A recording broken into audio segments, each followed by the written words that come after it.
इस रूप में भी इस असर को मुझे लगता है समझना चाहिए पंकज झा कि 2017 से ही अगर उत्तर प्रदेश के लिए खासतौर से बीजेपी की चुनावी रणनीति देखी जाए तो उसमें गैर यादव पिछड़ों को किस तरीके से एकजुट करके पार्टी के साथ जोड़ा जाए, इसी रणनीति पर पार्टी आगे बढ़ रही थी। और ऐसे में स्वामी प्रसाद मौर्य जो उसमें अहम कड़ी थे वही आज अलग हो गए बीजेपी से। रोमाना, अगर आप बीजेपी के नेताओं के पिछले कुछ दिनों के बयान देखेंगे और उनकी स्ट्रैटेजी जो है वो लगातार हिंदुत्व पर फोकस रही है। और रोमाना, मैं आपको थोड़ा सा पीछे ले जाऊंगा, थोड़ा सा वक्त चाहिए। 1993 में जब काशीराम और मुलायम सिंह यादव मिले थे तब मैं ये बात का बार बार जिक्र करता रहा हूँ। अपना राम मंदिर आंदोलन का जो था वो शिखर पर था। 6 दिसंबर 1992 की घटना के बाद 1993 का मैं जिक्र कर रहा हूँ। लेकिन तब भी कल्याण सिंह जैसे पिछड़े नेता के चेहरे थे, लेकिन तब भी काशीराम और मुलायम सिंह यादव ने मिल गए और बीजेपी की सरकार नहीं बन पाई थी। ये जो बीजेपी ने, आप बिल्कुल सही कहा कि 2014 के बाद यादवों के खिलाफ उन्होंने गैर यादव पिछड़ों को लामबंद किया। एक्शन के खिलाफ जो रिएक्शन कहा जाता है, उसी तरीके से दलितों में भी गैर जाटव जो वो दलित हैं, खटीक हो, वाल्मीकि हो, पासी, इसको बीजेपी ने अपना बनाया था। अब इसी में सेंध लगाने की जो कोशिश है वो अखिलेश यादव कर रहे हैं। वो एमवाई से आगे विस्तार कर रहे हैं। वो राजभर हो या फिर केशव देव मौर्य की पार्टी के बहाने काची समुदाय हो या संजय चौहान की पार्टी के बहाने में नोनिया समाज हो, इसी तरीके से लगातार जोड़ है। इसीलिए शशि शेखर जी जो कह रहे थे, मौर्य जो स्वामी प्रसाद मौर्य आए हैं, उससे एक मोमेंटम बनता है समाजवादी पार्टी के पक्ष में। और वो जो समीकरण बीजेपी ने बनाया 2014, 2017, 2019 के 3 चुनाव के हैट्रिक की बात करें, उस पर अब फोकस है अखिलेश यादव का। महत्वपूर्ण बात आप करें, मुझे लगता है जल्दी से जरा अभिज्ञान प्रकाश का रुख करेंगे। अभिज्ञान, जिस मोमेंटम का जिक्र यहां पर अभी पंकज झा ने किया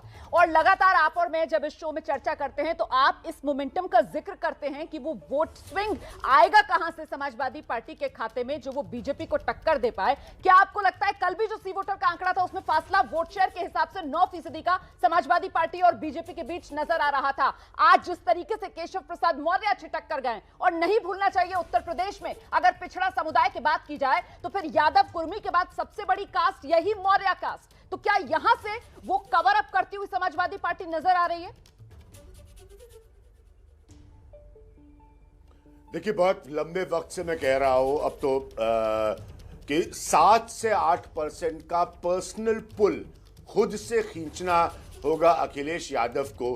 खुद से नहीं तो केशव माफ करिएगा, स्वामी प्रसाद मौर्य जो है वो उनकी मदद कर सकते हैं। बिल्कुल सही पंकज झा ने कहा, 93 का इतिहास जो है वो बड़ा दिलचस्प है और कैसे काशीराम का आना हुआ और उसके बाद कैसे टूटकर मायावती और काशीराम बीजेपी के साथ गए, ये सब बैकग्राउंड बताता है वहां की जातिगत राजनीति का। तो इन समीकरणों को अगर देखें और जो नीचे आप औसत का आंकड़ा चला रहे हैं 210, 218 सीटों का अलग अलग ओपिनियन पोल्स के आधार पर, जो बात शशि शेखर जी अभी कह रहे थे, इन सबका सारांश बिल्कुल ये है कि मौर्य साहब वो पुल दे सकते हैं जो मिलना जरूरी है अखिलेश यादव को, क्योंकि वो एक स्तर पर आकर रुक गए थे, स्टैग्नेट हो गए थे।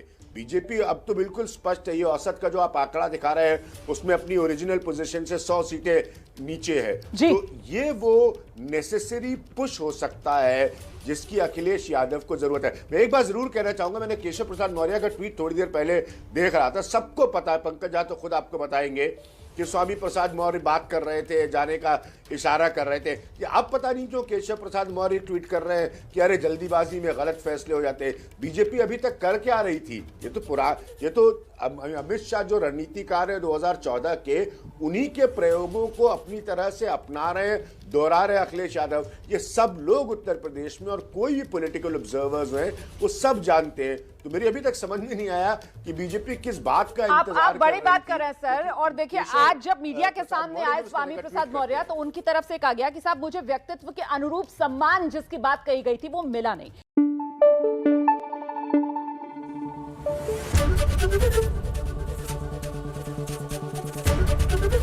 एबीपी न्यूज आपको रखे आगे।